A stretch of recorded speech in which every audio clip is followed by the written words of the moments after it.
guys. Hey. How you doing? Is you doing? I'm doing.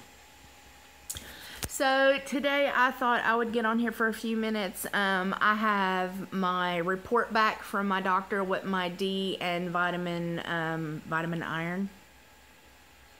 Yeah.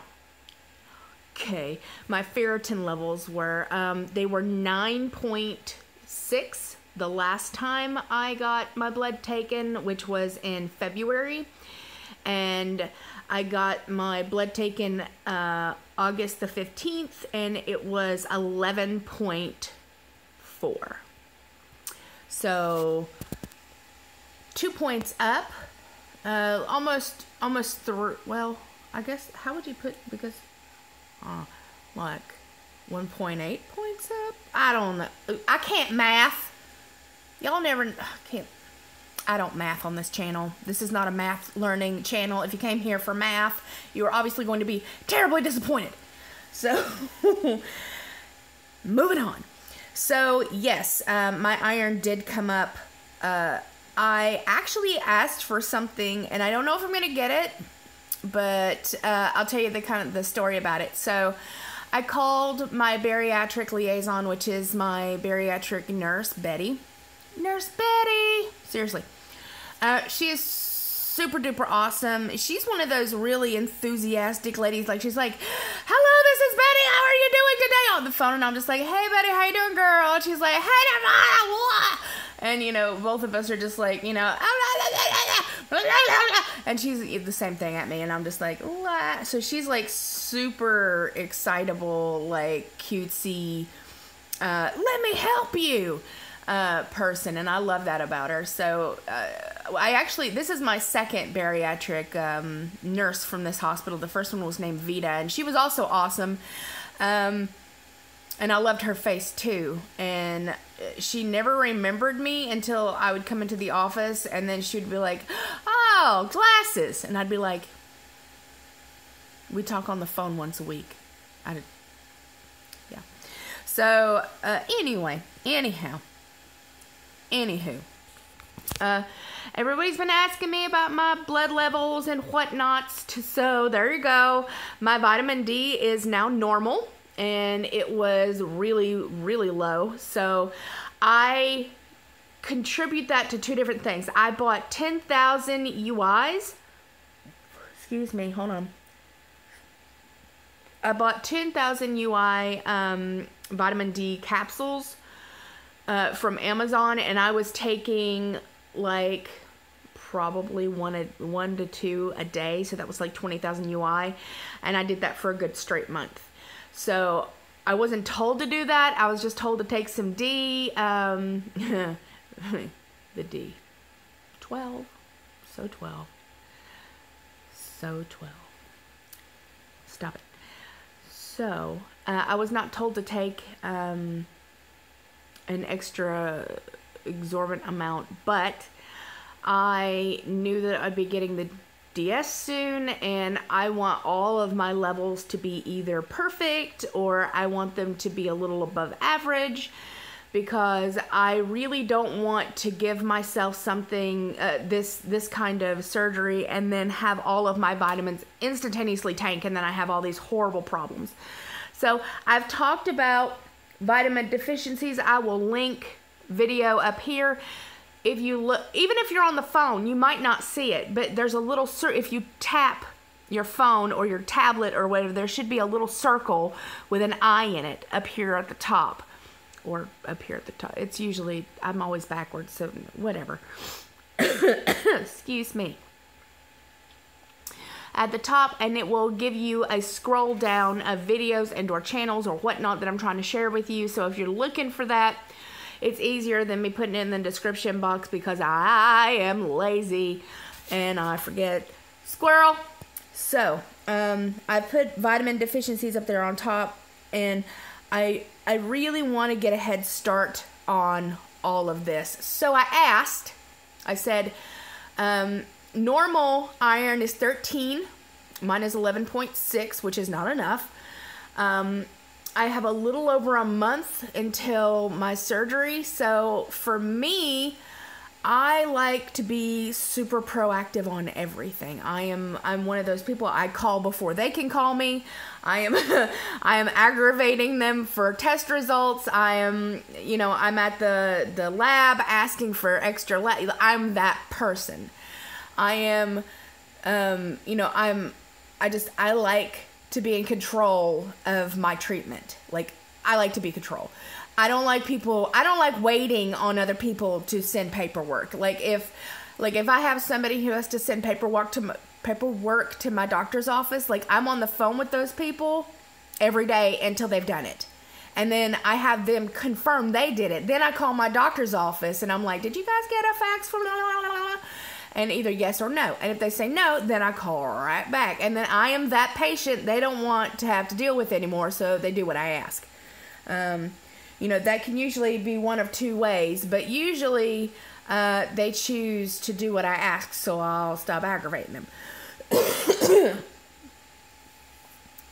Anyway, so yes, I asked if perhaps I could get a iron infusion just to get my iron just a little above normal. I'm not asking. There's two different kind of iron infusions. There's two different kinds of iron. I don't want to confuse anybody, so I don't want to get into the specifics of the iron. Okay, so let me just say there's an extreme concentrated dose, and then there's one that's not really as extreme, and you would have to come multiple times more to get that one, to get your levels to go up where they're at. I will be asking for that one. And then I will be asking for infusions, probably iron infusions, for a very long time, just to make sure, because iron is one of the biggest things that takes a big old crap when you have these kinds of surgeries. And especially since I like to make sure that I'm not going to be sick, and I like to make sure that that's pretty much what it is. I just want to make sure that I have what it takes to be successful. So after talking to her and then me telling her that, would it be possible for me to come in for an iron infusion? I'm not asking for 10 of them. I'm asking just for one, just to get my level where it needs to be. And she was like, so when's the last time you had one? And I was like, never. And she's like, what? Oh, well, it sounded like that, that you knew all about it. And I was like, 'cause I do. Because I will research every aspect of every surgery. I knew how to clear my drains from my panaculectomy before they even tried to teach me at the hospital. Like, I knew how they were going to put in my PICC line before they even had to. I am that person. I know how they put in a central line. I know how they put one in your foot. Like, if something's going to be done to me, I want to know how, why, what if, and if there's going to be any complications, if there's a possibility. Like, I know how to, I've never had a TPN, but I know how to fix it. I know how to clean it. I know how to, I know. I know if it's going to be on a pole. I know if it's a 24-hour feed. I know, I know what an insulin pump does. I research everything. I watch videos. I watch more medical videos than I do anything else. Like, most people watch, funny videos, or they watch people who are, bariatric videos and stuff like that. Unless... I don't watch bariatric videos unless somebody's had a complication or something like crazy is going on, or, they're a friend or something. Otherwise, I don't really do that. Or if I'm going to answer specific questions, I'll go to Newbies and look through their stuff and see if I can help. Other than that, I don't watch many videos that aren't medical related. I watch a lot of surgical videos, lots and lots of surgical videos. I've probably watched 50, if not more, DS, how they do the duodenal switch, laparoscopically. I've watched them open. There is nobody on YouTube that I have searched that has had a DS that I ain't watched their videos, at least multiple of those said videos. So that's the kind of person I happen to be. So, she thinks that I would be a very good bariatric consultant and that I need to go back to school for that. And I don't know, excuse me, what degree you would need to be a bariatric consultant, or why I needed to change my voice for that. So I don't know. There's my brain is very active this morning, so I'm thinking of a lot of things. Also, I started the Strain TV show. I'm not sure if I'm digging it. I'm not sure like what I think about it, y'all. I just started the second episode. I usually take about 4 or 5 episodes before I know if I'm going to be interested in something or not. And the Strain is kind of like, meh. So far, meh. It's a lot of overacting, like, 8547263. I put you in here, and you'll be the last person to die, and my master's eyes will be the last person's eyes you look into as you're dying. And I'm just like, why does it have to overact?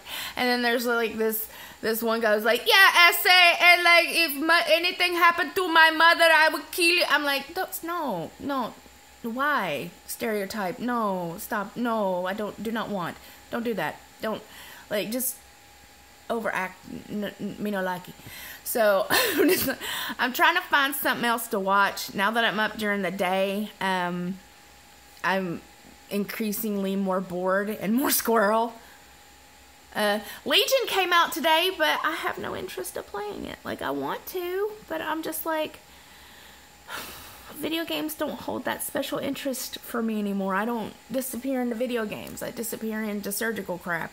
And, yeah. So, I'm a very boring person. So, sorry about that. Matthew came home. I want you guys to see something super cute. Aww. They literally lay there in a row. Like, all 3 of them. Super adorable. Like that Saki, Ringo, and Yuki. So, what I really wanted to come on here and talk about today is that being proactive with your care.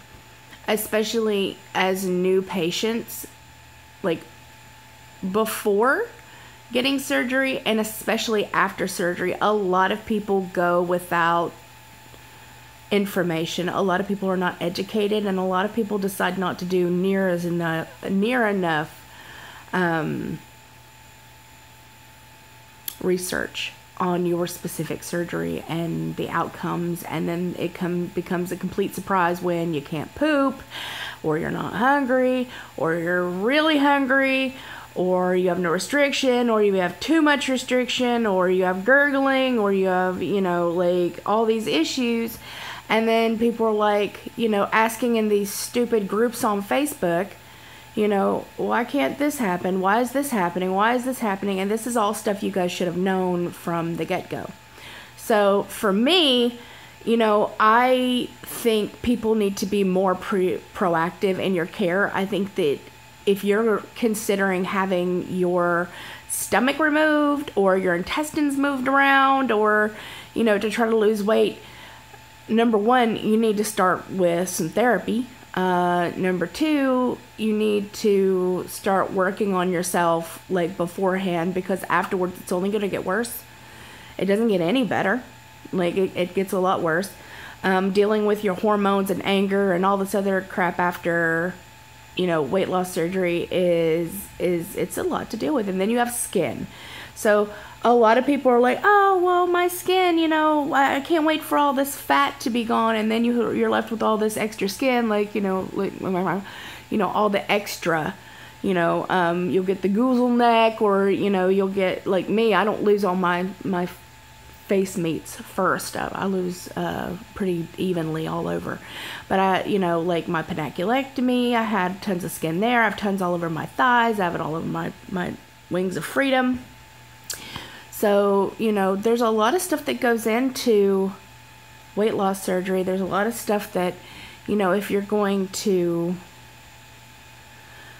be successful afterwards, I would definitely suggest being more proactive in your care. And that means that if you have to constantly call, if you have to constantly ask, if you have to constantly bug people, then that's what you have to do. If you have to try 50 different vitamins to find the one that works for you, then that's what you're going to have to do. You're going to have to learn, you're going to have to spend money for your care. You're going to have to get fresh produce. You're going to have fresh food. You're going to have to not eat processed bullshit. You're going to have to make sure that you have vitamins. You're going to have to make sure that you're going to be able to buy new clothes. Like, having weight loss surgery is fucking expensive.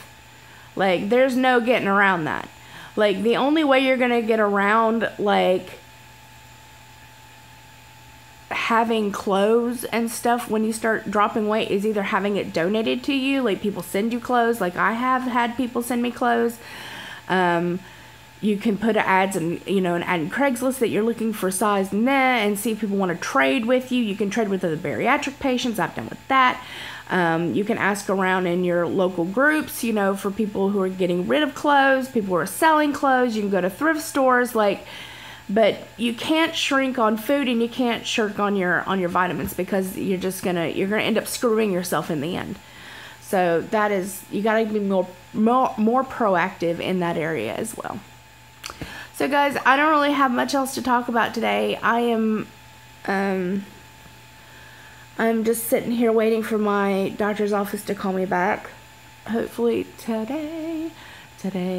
I want to be called today, because I don't want to call and have to aggravate her again. But I know he's in surgery today, so I know that he won't give me all my answers today. And I normally have like 50,000 questions when I call. So I will make a completely detailed video on the duodenal switch, RNY to duodenal switch, when I feel like it.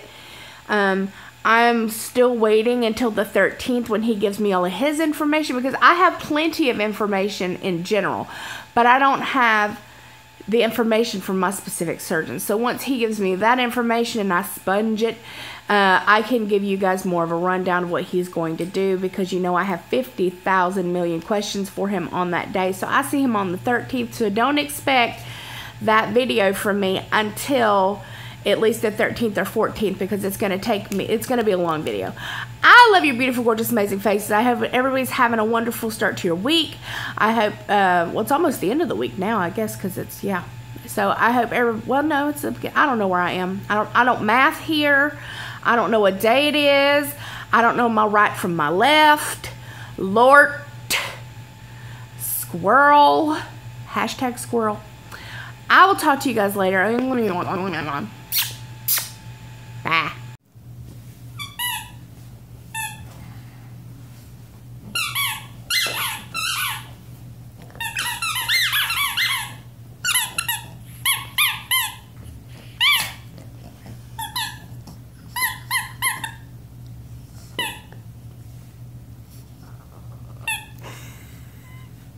Kill it. Get it. Get it, Yuki. Get it, Yuki. Kill. Kill. Get it. Go get it. Get it. I don't understand. I'm just a Pekingese.